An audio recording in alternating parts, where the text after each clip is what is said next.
Greetings and bienvenue, Midnight Crew. Thank you for returning to this broadcast, and welcome to new viewers joining us for the first time. If you like a video, then feel free to subscribe. I've got a pretty long one that I think I'm ready to tell. I've lurked here for years on and off but never noticed the ghost story threads until now for whatever reason. It's a good 10 pages in Microsoft Word, so I'll break it up into chunks to make it a bit more digestible. The first part is mostly set up and doesn't get weird till the end, so I'll preface it with a little gem of wisdom my grandmother once gave me about night lights to get into the swing of things and make this post at least worth something. Like many young children, I slept with a night light. We had one in the hall and the bathroom too for night journeys. One summer, my grandmother came to live with us and took up residence in the room next to mine. I'm not sure why she told me this, but I distinctly remember her saying it just before bedtime one night. She said, "You shouldn't use a night light. I of course asked why. She looked at me dead serious and said, They only let the devil see you better." Needless to say, I never slept with one again and hated the one out in the hallway enough to shut my door at night. I was probably all of 8 years old at the time. Thanks, Grandma. Okay, on to the main story. This is an event that happened to my ex-girlfriend and myself along with a few of our friends about 11 years ago. We were all in high school at the time, juniors all of us but my younger brother who was a freshman and his older sophomore friend. I had a thing for haunted places, though honestly I really hadn't done much more than explore some supposedly haunted abandoned house out in the sticks. Nothing to do there.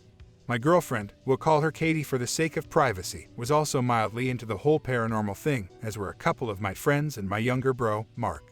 As the story goes, my mother discovered that I was into these kinds of things, and sure enough, so was she. She really enjoyed the whole idea of ghosts and ghouls and such. None of us had really done anything though, that is to say, we'd never actually gone out to a cemetery or haunted house except for me and two of my friends. Now at this time of her life, my mother liked to smoke when things got stressful. However, she tried not to do it often, and she never did it in front of anyone. It was her little secret, even though my brother and I knew it was going on. She'd sneak into the bathroom and turn on the overhead fan and open a window and puff a couple out. We'd always smell it sooner or later, but we played it cool. She could be drinking, we figured, so a little cigarette here or there was better than some of the alternatives. Anyways, around that time she was on the verge of divorcing our cheating stepfather as well, so things were pretty tense on the home front. He was indeed cheating, and she eventually did divorce him, but after she found out, she allowed him to prove himself, if you will, by ending the affair. Anyways, she'd occasionally just get so stressed with work and her cheating husband, and surely of making dinner and cleaning house and working late at her shitty job and all the other stuff moms do for their families, that she'd just hop in the car and take off. She'd always tell us when she left, and eventually we got used to it. She'd essentially just drive around for a couple of hours, usually out in the boonies, and smoke. It was her way of letting off some major steam. After one of these drives, she came home all excited. She was always in a much better mood after a drive, so at first I didn't think much of it. But she kept looking at me like she wanted to tell me something, get something off her chest, but she was smiling about it, so I knew it wasn't anything terrible. Finally I asked her what was jiving her up so much. She leaned in close, and the smell of cigarettes on her breath, mingled with mouthwash, was overpowering, but I stayed put all the same. "I found an old abandoned school." At first I didn't get it. So what? A school. Out in the boonies. And it was abandoned. And then it clicked. She leaned back and smiled. "You want to check it out?" My interest was immediately piqued. Of course I did. However, I couldn't quite accept that my mother was just gonna let me go traipsing around some abandoned building far away from any form of civilization, even if she were chaperoning. I hesitantly nodded, but voiced my aforementioned misgivings about the matter. She promptly said that she knew exactly where it was, and that as long as I took a handful of friends and we all had cell phones charged and plenty of flashlights and a decent first aid kit, she didn't mind my checking it out. I could hardly believe it. When she'd found out about my former adventure in the not-so-haunted house out in the sticks, she'd nearly launched into the stratosphere. She'd taken my car away from me for a month, she had paid for it after all, and I had to ride the damned bus to school, which was a major shock to my high school junior ego. So here it was, the answer to my previous longings to do something. All I had to do was let her know about it. Of course that seems obvious now, but as a teen the last thing I wanted to do was tell my mom I might be getting into some trouble. So she agrees to allow me to visit the site, but of course she lays on the mother pretty thick. If anything at all goes wrong, even a scratch on some rusty metal, she is to be called immediately. Also, all the other parents of my friends involved must be aware of our little outing as well. This was the gotcha. None of my friends' parents would agree to such an excursion, especially not Katie's. However, my mother didn't ask us to prove all was well with the other parents, so we never asked them. Perhaps a bad decision in the long run, but again, we were all teens, and just because my mother was suddenly open to the idea of us mucking around inside some possibly haunted but mostly nature-overrun school, none of my peers' parents were likely to be. So, we didn't tell them, and Mom didn't ask. We decided to visit the school on a Saturday. It would give us plenty of time to check the place out, and we were all hoping that we might actually be able to spend the night there, with a quick call to our parents, of course.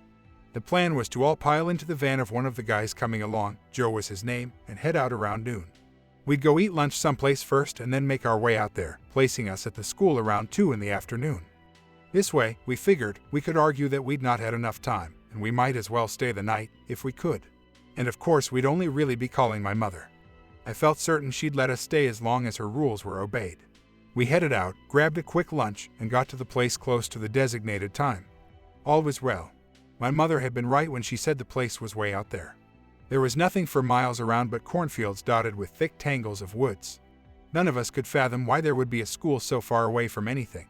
I later found out there had been a one-street town there, within shouting distance of the school in fact. It had been abandoned after a fire gutted most of it, sparing the school, some 40 years previous. None of us knew this at the time, otherwise we might have widened our search, for there were apparently a few old houses and remains of the one street and such in the newly grown woods in the area. We just figured it was a schoolhouse for the farm kids back in the olden times, before we were but a twinkling in our mother's eyes. For the first hour or so we mostly stuck to checking out the perimeter of the school. It wasn't massive, but it wasn't tiny either. It was a good 3 stories high, rectangular in shape, probably had at least 20 to 25 good-sized rooms in it, including administrative offices and such. It had probably served most of the region, as the city I'd grown up in had been tiny back when the place was built, as were all the surrounding hamlets. I discovered all of this upon doing some research at the public library shortly after our little excursion out to the place. I didn't find many records for the building, which I thought was strange, but what I did find indicated that it was the main school for some 50 miles in all directions. And the town it was built in had apparently burned to the ground. The school was saved, but most of the town's survivors simply moved to one of the neighboring hamlets, which by then were growing enough to warrant building their own schools. So this one gradually fell into disrepair and was forgotten. It was terribly overgrown with vines, bushes, even trees. The western corner was dominated by a massive oak that seemed to have grown right up alongside the building, destroying much of the exterior as it grew. None of the windows had any glass in them, not even shards. There was a bit of graffiti, but it was noticeably scarce. This place was truly off the beaten path. None of us had heard of it from anyone else, and there were plenty of similar places, old houses, shacks in the woods, etc., in the area that teens ventured out to. The road, if you would call it that we drove down to get to the place, was completely overgrown, never been paved, at least that much was clear. We had to park the van halfway down it due to a couple of several-year-old trees growing in the middle of it. You could see some of the school from the main road that we took to get there. Of course, it was barely wide enough for 2 cars and looked like it hadn't seen any maintenance in a decade. Joe was not happy about all the potholes he had to caress his van through. The place didn't initially seem all that daunting to me. It looked like a semi-modern school that had been left alone for a few decades, and Mother Nature had done her thing. I didn't get goosebumps looking at it, and as far as I can remember, no one mentioned anything about being creeped out by the place when we first arrived. I was really kind of unimpressed by it at first. Our initial search revealed little. There were remains of a playground area behind the school, mostly just rusted playground equipment, a lot of it unrecognizable due to its advanced state of degradation. We did notice what looked like a dilapidated old house, 1 story tall and probably no more than 3 or 4 rooms, off in the distance. But we decided to leave it be for the time being, focusing on the school. The front entryway was completely overgrown with vines. Most of the building was covered in them. My grandfather owns a house in the town I grew up in near there with a similar vine problem. He actually mostly lives in Florida, but spends some time in town to make sure his sons are keeping his family business tip-top. Every summer, he has to either have one of my uncles or a hired crew come and trim down the vines growing all over his house. It's a yearly battle, and the few summers he simply let it go led to nothing but damage to the gutters and windows of the house. The vines growing all around this school were the same kind, ones you might find on some stately manor, giving it an air of age and pomp. Of course, these vines had seen no attention for years, and were really doing a job on the exterior of the place. What little we could see of the actual exterior was made of limestone and granite, 2 very abundant rocks in the region. Adam, another of my friends along for the trip, had thought to bring machetes, otherwise we would have had a hard time getting into the place. He had 3 with him and distributed them amongst our small group. He had one, Alex, a friend of my brother's, had one, and I had one. My brother, Katie, and Joe were equipped with pretty powerful flashlights. We decided that we'd split up into pairs as we explored the place. We all had flashlights of some kind, and at least one of us would have a machete in case some homeless guy or wild animal decided to attack. So, after a look around the outside, we hacked our way through the front doors. The doors themselves were long gone. The clearing of the entry took longer than we expected. We could see the gap and the vines didn't cover it completely, but they were tough as hell. Finally, we cleared a hole and headed in. We were immediately met by the smell of an ancient rotting building. I wished we had brought some kind of masks or something, because the place was surely toxic. The walls were warped and caving in with mildew and water damage. The floors were slimy in some places, crusty in others, but all around fragile. It's a wonder none of us stepped through any of them. The front hall was in pretty bad shape, we figured, because it had been open to a good deal of exposure with the doors missing. We didn't notice any remnants of them, come to think of it, they were just gone. Most of us had enough sense to bring at least one extra set of clothing with us, except for my younger brother. After hacking our way into the front entry, we backed out to retrieve a shirt or some such to wrap around our noses and mouth. They weren't perfect, and you could still smell the place through them, but they were better than nothing. My brother, being the douche that he can be sometimes, decided that he didn't need anything anyways, and refused to wrap a t-shirt of mine around his face. I gave it to him regardless, and he stuffed it in his back pocket, most of it hanging out, just in case, he said. By this time it was getting late in the afternoon. The month was early October, so the light was going to be failing soon. But we have enough time to get a good lay of the land before we'd have to rely solely on our flashlights. The interior was dim but not dark. We split up. Me and Katie were together, of course, my brother and his friend Alex, and Joe and Adam are the final pair. Katie and I decide to head to the top floor, my brother and Alex take the middle, and Joe and Adam poke around the ground floor, with the idea that we'd meet up in an hour or so at the entryway again and each take a different floor. This way we'd all get to see the whole place before it got too dark, and we could decide upon a good place to crash for the night, or whether or not it was a good idea to do so at all. So we all head out. Luckily, the stairs had been made of concrete, at least the ones at the entry, so going up to the top floor was not difficult, though the stairs were strewn with several decades worth of debris from storms and peeling ceilings and walls. Katie and I made it to the top floor without too much trouble and started moving through the school. The place was interesting, to say the least. Most of the classrooms still had desks and cabinets and such in them. In the few that we could open, however, we didn't find anything but rust, mold, and rot. I felt no heebie-jeebies while I was there, at least not till the end. Even Katie remarked that the place was not what she expected. I don't recall hearing any weird sounds that weren't explainable by the creaks and groans of an ancient building, nor did I see anything strange. No children running past a doorway, no old schoolmarms eliciting rage upon their former pupils, no Silent Hill-esque monsters looming out of the shadows. Of course, that was the case at first. Then, for some inexplicable reason, Katie simply disappeared. I say she disappeared because one minute I was checking out the corner of some moldy room, the next I was asking her what she thought of some huge hole in the wall that looked out of place, and she didn't respond. I looked around and she wasn't with me anymore. At first I didn't panic. She'd simply stepped back out into the hallway again, onto the next room. I called for her, no answer. One of the reasons I did Katie was that she could play a good practical joke. I was the type of guy who loved pulling one over on a buddy or whoever, and Katie was the first girl I ever dated that actually enjoyed the occasional prank and loved to one-up me whenever she could. So of course I figured she's about to spook my ass. Nothing to worry about. She'll jump out at me any second, or feign being injured or whatever to unnerve me. So I call out for her again, kind of playful like I'm onto her. No answer. Typical, I think to myself. She's just reeling me in. I leave the room I'm in and make my way to the next, glancing over my shoulder every few moments to try to catch her sneaking up on me. I never see her. The next room is empty. The room after that is empty as well. 2 rooms later and I'm at a fungus-covered wall at the end of the hallway praying that the shirt wrapped around my face will keep all the nastiness out. I check the last 2 rooms there at the end of the hall and she's still not around. Now I'm starting to feel the beginnings of anxiety. Usually by this point she would have sprung her trap on me. But no dice. So I carefully backtracked, searching every room again, opening closets where they actually still had hanging doors, looking under rusting and rotting desks, glancing through vine-infested windows to make sure she's not outside looking up with a grin on her face. She is simply nowhere to be found. I checked the entire top floor as thoroughly as I could. I'm thinking by this point that I need to do what Mom asked me to do, call her if anything goes wrong. But I just know that Katie is playing a prank on me. She has to be. How could she just disappear? She had to be somewhere, and wherever that was, she was probably laughing her ass off about it. But my gut was churning and something was definitely wrong. I held off on calling Mom. I figured Katie might have headed back downstairs and outside to do the necessary or something. I found it strange that she wouldn't have said anything to me about it, but this place was obviously toxic. Maybe she had gotten sick and just couldn't stay long enough to say, "Hey, I'm out." So I headed down to the second level along the main stairwell. There were at least 2 other stairwells going down from each end of the hall at the top level, but I figured I'd have a better chance of catching her down the main one as the side ones were wooden and did not look safe at all. I found Mark and Alex on the second floor, and they hadn't seen Katie either.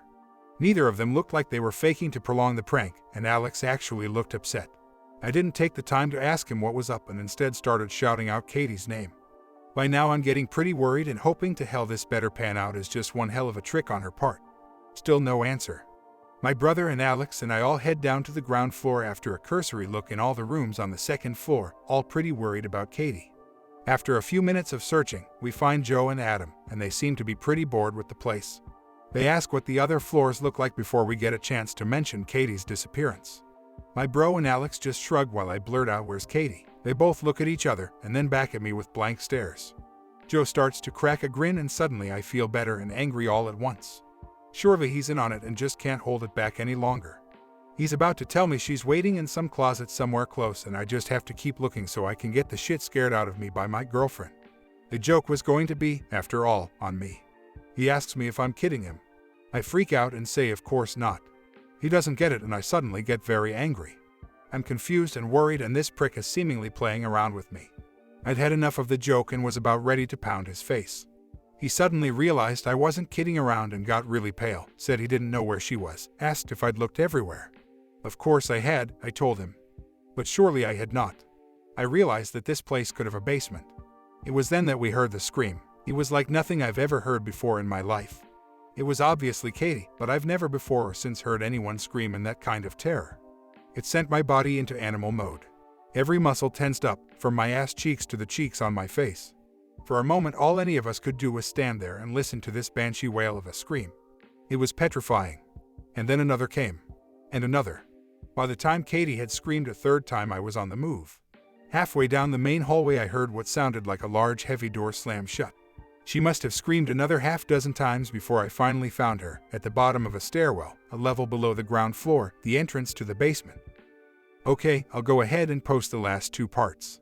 I figured I'd spread them out a bit for the sake of sanity, but I guess I'll cut to the chase. Here's the second part of our misadventure, the third to follow on its heels. Things of course got very strange at this point. The stairs, as I mentioned earlier, were wooden here and looked completely unsafe. I hesitated, but only for a moment as Katie screamed again, before heading down them as lightly as I could. It was also, obviously, pretty dark near the bottom of the stairwell. All 3 of the upper stories of it were lined with windows, but they had mostly been covered over by the vines on this part of the building, so the whole place was dim. I flicked my flashlight on as I made my way down the one flight to the basement landing, but did not immediately see Katie anywhere. She let out a gurgle of a scream, and then another real peeler. I wondered if her wailing might not bring the stairs down from under me. Finally, I get to the bottom. The other guys are all clustered at the top of the first floor landing looking down at me with pale faces and nervous eyes. None of them seems willing to follow me down. For the moment I didn't really care. I just wanted to find Katie and get the hell out. And from the sound of her screams she was right there with me. A quick look around the landing revealed that it was just that. A doorway was built into the wall to my right as I left the stairs. The corner of the building was in front of me. There was a little stretch of concrete floor in front of the door that led to a corner on my right. Katie was seemingly over there somewhere. I flashed the light and saw her huddled in the corner where the stairwell came down, as far from the door as she could get. The light obviously startled her because she let out another scream. I started towards her, but she got visibly more shaken the closer I got. It was as if she didn't see me. I say see me rather than recognize me because she really seemed to be looking through me, but not at my face.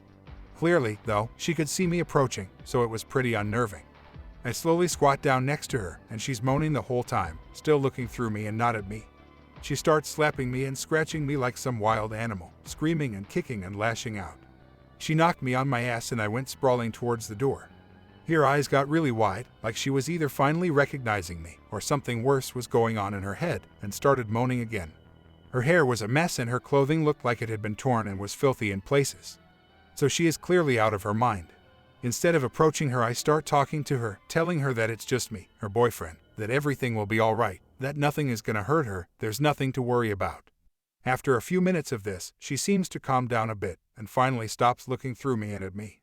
Suddenly, and finally, she recognizes me, and just starts sobbing at me. I move in close and she hugs me to her, babbling through her tears about something on the other side of the door. I don't want to stick around, and of course I need to get her out of there, so I didn't mess around. I picked her up and trudged up the stairs as fast as I could. She was basically wrapped around me like a little frightened kid the whole time, her legs locked around my waist, her arms around my neck, and holding me in a vice grip.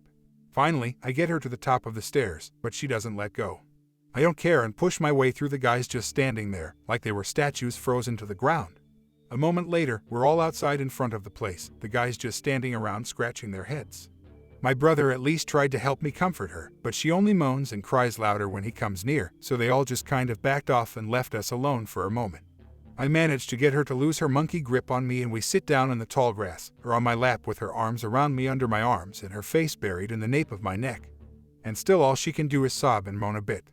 I tried to talk to her about what happened for a few minutes, but she just gets all panicky and says she wants to get the fuck out of there. All I wanted to do was oblige her, so I hollered at Joe to start up the van so we could head home. I tell Mark to call Mom and manage to get Katie to actually stand with me and walk to the van. We all pile in and are about to go when suddenly Katie starts to freak out again. She suddenly shouts, "Wait," and we all look at her. I'm still holding her next to me and she's still shaking all over, and she looks at me and says, "My purse." I'm a little confused at first, but then I realized she had brought it in with her. I had asked her why at first and she showed me a little first aid kit inside and a bunch of extra batteries.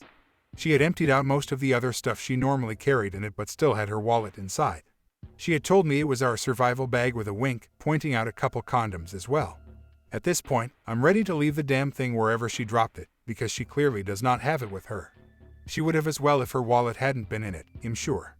But important stuff was there, some cash, her social security card, her driver's license, the usual. She didn't want to leave any of that behind, or have to come back out here and get it later. She was getting much calmer by the minute, happy I'm sure just to be out in the sunlight again, but she refused to leave without the thing. Rather than argue with her, I hop out of the van and start making my way back towards the school, machete and flashlight in hand. I figured at least one of the other guys would follow me and my brother maybe. I look back and they're all still sitting there in the van staring at me like I've got tentacles growing out of my eyes or something. I gesture at them to follow me and Joe leans out the window and shouts, "She's your girlfriend, man. I ain't going back in there." Everyone else shares the determined to stay put look on their faces. By now, I really don't give a fuck. I haven't seen or heard anything weird other than my girlfriend freaking the hell out. So I head back in. This is when I do actually begin to feel the heebie-jeebies. The whole place just felt oppressive. I didn't notice it at first, or brushed it off for as my own internal worry for Katie, but halfway down the hall to the stairwell, around the same spot I had previously heard what must have been the basement door slamming, it started feeling really bad. It was like a bad case of acid reflux or something. My stomach started churning and I felt like I was still carrying Katie, like something was pulling down on my shoulders. Still, I persisted. It'd take me no more than another 3 minutes to get down there, grab her purse, which was probably right where I had found her sitting, and jet out. Then I started thinking about that basement door. I hadn't really paid much attention to it before. I just sized up my surroundings, homed in on my girlfriend, and forgotten about where I was for the sake of getting her out of there. But as I made that last little jot to the stairwell, it dawned on me that I had actually heard a door slamming.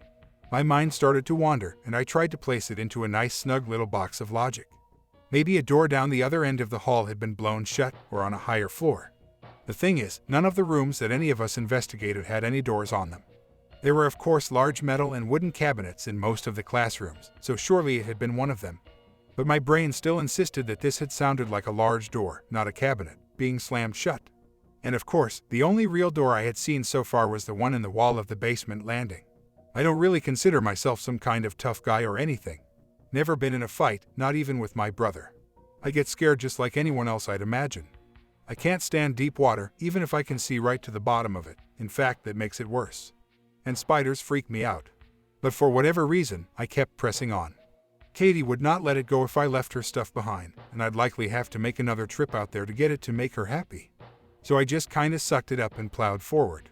I resolved to get that purse so I could be rid of the place, and that was that. Screw the tension in my neck and the weight on my shoulders. The oppression of the place did seem to lighten a bit as I mustered my courage, and I found myself at the top of the staircase peering down into the gloom below. In the final part. This all took place in south-central Indiana, and really that's as much as I want to say about the location. I start making my way down the steps, a little more carefully this time. The sound of the wood creaking under me is really noticeable now without the screaming and sobbing to drown it out. I figure I'll be lucky if I don't slip this time on a well-rotted step or patch of mold, or worse, step through the wood. I'm about halfway down and moving the light around on the steps below me, not paying much attention to the landing below so as not to lose my footing, when suddenly the sound of the van's horn honking makes me want to climb the walls and shout bloody murder. Joe honks again as I realize what I'm hearing, and anger washes over me. Now I'm not scared at all, just pissed and off balance. I started moving down the stairs a bit faster. I'm nearly to the bottom when suddenly I feel what must have been fingers pinch my Achilles tendon on my right foot. This time I actually do jump, because now something is screwing with me. It's not a car horn or weird smell or the weight on my shoulders, it's someone's fingers on the back of my foot. They were only there for a moment, but they pinched pretty hard, enough to bruise when I checked it out later. I thought I'd go toppling over, but managed to right myself and rush down the last remaining steps. I wheel around and without much searching find that there is a pretty good-sized hole between 2 steps a ways up, right where my foot had been when I got the pinch. The hole looks large enough for me to stick my own hand through, so I figure there has got to be someone down here with me. I sidestep towards the door to my left now and shine the light on the wall of the descending staircase. Of course, there is a hatch there. However, it has a lock built into it. No handle or anything, just a flat little square door in the wall that previous tenants of the school probably stored something behind. I'm pretty amped up and starting to get scared all over again. The place really seemed to be pushing down on me once more. But I don't care if there is someone back there or not. I just want to grab Katie's shit and get. So I passed the light over the ground where Katie had been squatting. She was pretty close to the hatch actually, and there's nothing there but some leaves and twigs and debris seemingly from past flooding. This is when I notice the door I'm standing next to is actually open, just a bit. It was enough to really get my blood pumping. I hadn't paid too much attention to it before, as I said above, but I had been pretty sure the thing was closed. And of course I had heard something slamming down here. Maybe it had been the hatch in the wall under the stairwell. To this day I'm still not really sure. It could have been anything. But nonetheless, as I stood there in the murky light cast from the vine-crowded windows above and the slight glare of my own flashlight, I couldn't help but feel truly pit of the stomach scared. I broke out in a cold sweat staring at that door, wondering what the hell might be beyond it and why Katie's purse wasn't right here. I hadn't managed to get anything out of her before I trudged back in other than her babbling about something on the other side of the very door I'm standing in front of. Again, I wonder if she had been talking about this door or the hatch. Regardless, I'm freaked. But I just stood there for a moment.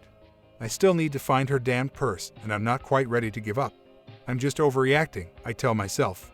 There is nothing down here but rotting wood and dripping pipes and a pile of leaves in the corner. Everything is cool. Find the purse and get the fuck out, yelling and shitting yourself as you do it if you have to, but do it. So I steel myself for a moment and finally reach out for the door. Slowly, I pull it towards me, shining the light around it as soon as I can. Thankfully, nothing jumps out at me. But the feeling of weight on my shoulders intensifies again. So for a moment I just stand there with the door open, moving the light slowly through the room before me, letting my eyes adjust to the darkness ahead as best they can. Clearly, this was some kind of maintenance room.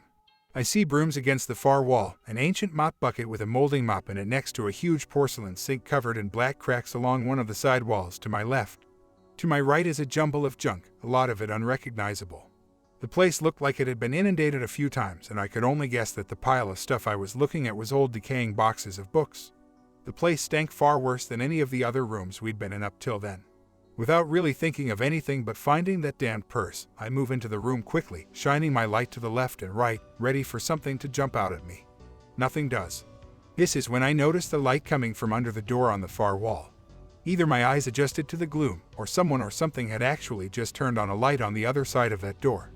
It was really dim, and my immediate thought was that it had to be candlelight because it seemed to fade in and out a bit as if it were flickering.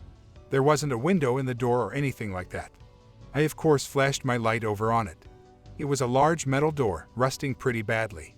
But it looked thick as hell, and not yet ready to give up the ghost and fall off its hinges or crumble to nothingness. I could only imagine horrible things behind it, but it was probably the door to the boiler room or some such. For a moment, I dared not move. Then the purse came to mind again and I made a cursory search of the room I was in along the floor to find it. This, however, was as far as I was going to look. I had made up my mind about that if nothing else. I couldn't stop looking at the other door while I searched the room once more with my light, and that almost not their light was still seeping out from under it. I had made up my mind to finally check out when I heard what sounded like a bolt being thrown. I jerked my flashlight up towards the door, frozen in place. I felt like I was underwater or something. The pressure on my shoulders was palpable, and my ears started ringing and popping, as if I were driving down a really steep hill. Even my stomach felt like it was up in my throat. All I really wanted to do was bolt, but momentarily, I could do nothing but stand there like a deer in the headlights, shining my light on that door and waiting for whatever it was that was going to happen. I have no idea how long I stood there, but it surely wasn't long, because before I knew it I was leaping up the stairwell and breezing down the hallway to the entryway of the building. I burst out into the sunlight, dazzled by the brightness, though it was overcast, and made a beeline for the van without taking a second look back. The guys inside could clearly see that I was freaked out, and Joe started it up as I approached. I hopped in and we tore ass out of there. Back on the main road, Joe suddenly didn't mind the potholes so much and we were halfway home before we knew it. My brother finally looked around his seat at me and Katie, now clutching each other, and asked us both what the hell had happened. We both just looked up at him. Katie finally said, "Not now, Mark." We drove the rest of the way in silence. She didn't even mention her purse. A look on my face and my behavior must have told her it was gone and there was no going back to that place because she never did bug me about it again. Phew. This has turned out longer than I figured it would. Anyways, a few days go by and we don't mention a word of anything about the school to anyone. My mother is noticeably concerned when we get home, but I told her nothing at the time. Eventually she stopped bugging me about it, just glad nothing truly bad happened. Finally, after a few quiet nights just hanging out together and watching the television in my basement, Katie and I decide to talk to at least one another about what happened. She refuses to tell me anything until I tell her what happened to me. So I lay it all out for her. Her eyes open wide and she kinda nods when I mention the pinch on the back of my foot. I finish telling her about the way I felt in the room behind the door and the hatch and the light and the bolt sliding, and she is pretty shaken up. So she starts to tell me about what happened to her, slowly and almost pleadingly at first. And bit by bit, her story really starts to freak me out all over again. So we had been up on the top floor, and sure enough, she'd gotten it into her head that she'd pranked me. So while I was distracted, she ducked out of the room we were in and rushed down the hallway to the top of the stairwell at the end of the building. She figured she'd head down it and jump out at me as I came down either it or the middle stairwell from around a corner or something. The steps are pretty bad, of course, so she has to take her time, but she doesn't want to get caught either. She said she can't really explain why, but for whatever reason, she didn't want to stop at the second floor landing. She could hear my brother and his friend, but they seem to be down at the other end of the hall, so it's not that she's worried they'll find her, she just has this impulse to head down to the ground floor and get me there instead. So she kept moving down. By now I was actively looking for her and was nearing the other end of the building. She got to the first floor landing without incident, but as she's arriving, she says she sees light ahead and below in the stairwell leading to the basement level. She figures it's Joe and Adam and thinks she can maybe get a twofer and scare the shit out of them too. So she begins moving down the stairs. As soon as she does so, the light she saw goes out. She said she actually hesitated at that point, but still figured it was Joe and Adam. They'd probably heard her and were waiting or something. So she kept going, not bothering to turn on her flashlight so that she might still creep up on them. Near the bottom of the stairs, she starts to get that same weighted feeling that I described to her, like something was sitting on her shoulders. But she presses on. On the very step that I received my pinch on, she got something much worse. She claims what felt like a hand wrapped around her entire ankle and yanked back. She went toppling down the last half-dozen stairs and landed in a heap, apparently knocked unconscious from the fall. This is where it gets really terrifying. She finally comes to, who knows how long later, but it couldn't have been too long as it only took us 10, maybe 15 minutes to eventually find her. By this time myself and my brother and Alex are down on the ground floor making our way to Adam and Joe. So she's laying there in the darkness, wondering what the hell just grabbed her and starting to get freaked out, when she realizes she's not at the bottom of the steps where she should be. She's back in the corner where I found her, next to the hatch under the stairs. She can kind of make out the door to the right, and it is clearly wide open. The hatch is also ajar in such a way that she can look in at the darkness beyond. I'm really not sure that I can do this part any justice. I'm glancing over my shoulder just typing it down. The whole ordeal sends shivers up my spine every time I willfully recall it, and I'm probably not going to sleep for shit tonight. It won't be the first time, but at the very least this will hopefully be somewhat cathartic. So she's sitting there in the dark and is stone cold petrified to move. If Adam and Joe are trying to freak her out, they are obviously doing one hell of a bang-up job. She decides to try to get up and find her flashlight, which isn't anywhere near her that she can tell, and get the heck out of there. She has made up her mind that spending the night is out of the question, and she just wants to go home and slip into a warm bath or something, shake this place off and forget about it. This is when she notices the eye in the opening between the door of the hatch and the wall. For a moment all she can do is stare at it. She said it was pretty small, and the face surrounding it, though covered in shadows, seemed to be terribly wrinkled. She doesn't remember a mouth of any kind, but just telling it to me she broke out into tears again and once more wrapped her arms around me on the couch, shaking and sobbing a bit. It was just one eye, small and black. It didn't glow or wink or anything like that. It had whites, but not much, otherwise she figured she might not have seen it at all. Suddenly, the hatch closes and she hears the lock turning. She's not into full-out screaming mode yet, but she says by this point she started to get audible, letting out little chokes of air and sucking them back in as if she couldn't breathe. Who could blame her? Her ordeal was not over. Now she notices that the light she'd seen earlier is back, and it's coming from the room beyond the open doorway to her right. She looks up and begins to finally start screaming. Standing there were two figures, one about a foot taller than the other, but both small. She figures the small one was no more than a couple feet tall, and the other, maybe 3.5 feet in height. They both appear to be wearing some kind of dark, heavy textured robes of some kind, like sackcloth, but black as pitch. They've got hoods on and are just standing there staring at her. They instantly make her think of the single eye she saw not a moment before, for these things, though their pasty-colored faces are in pretty deep shadow due to the hoods and general gloom of the place, are horribly wrinkled. They have mouths but without lip structure of any kind, like narrow slits in their oval faces. And the eyes were just like the ones she had seen in the hatch, black middles with a sliver of whites around them. One of them had what might be a nose, some kind of protuberance at least, but the other had just a flat spot with a single black hole in the middle where its nose should have been. They had hair, but it was stringy and tangled, though long, as it poured out of the hoods they wore and down their fronts. The hair on both was jet black by her recollection. Suddenly one of them flicks on her flashlight and is moving it around, looking at it, making the light dance all over the walls. The other seems only a bit interested, and they both take their gaze off of her for a moment, but eventually the taller one looks back at her while the smaller one clicks the light on and off repeatedly. Then it shines the light right in her face for a moment before turning it off again for good.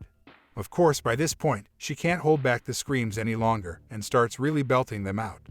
And the things both start to move towards her, kinda shuffling a bit. She doesn't remember seeing their feet or hands or anything else. The black robes covered them up pretty well. Her first instinct is to toss her purse at these things before they can get to her, and luckily, it was still around her neck and shoulder. So she yanks it off and chucks it at the two figures. They instantly retreat out of sight.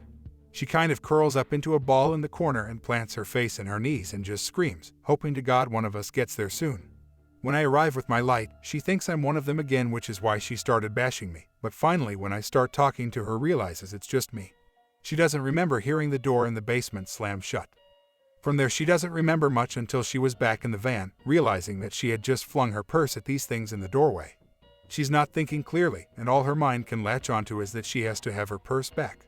It was like she needed it for comfort or something, some kind of way to ground herself again. If she could get it back, then maybe she didn't throw it after all.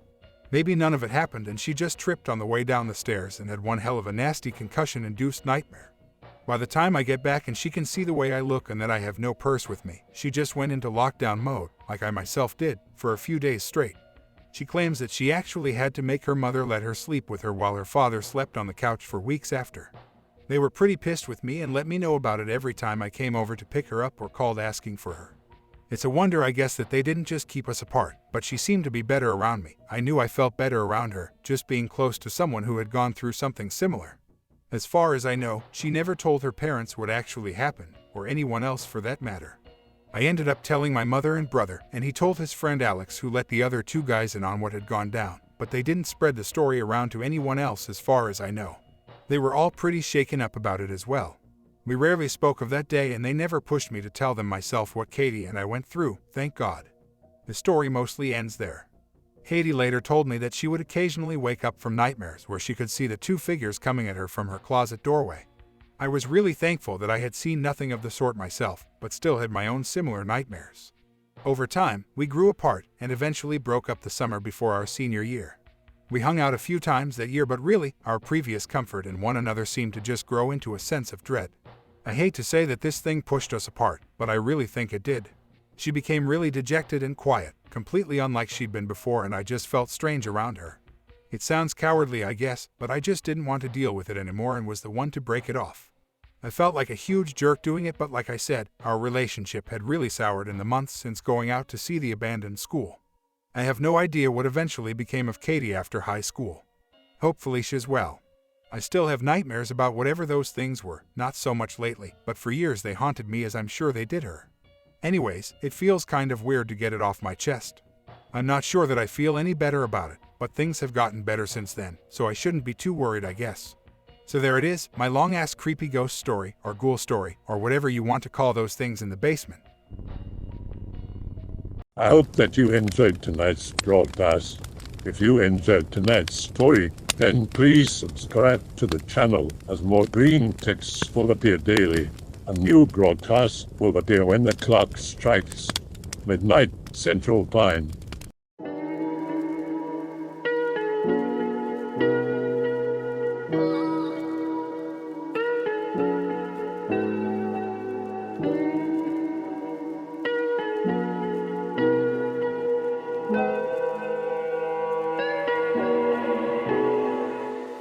Remember to check out the Odyssey page in the description for a second archive of the channel's videos.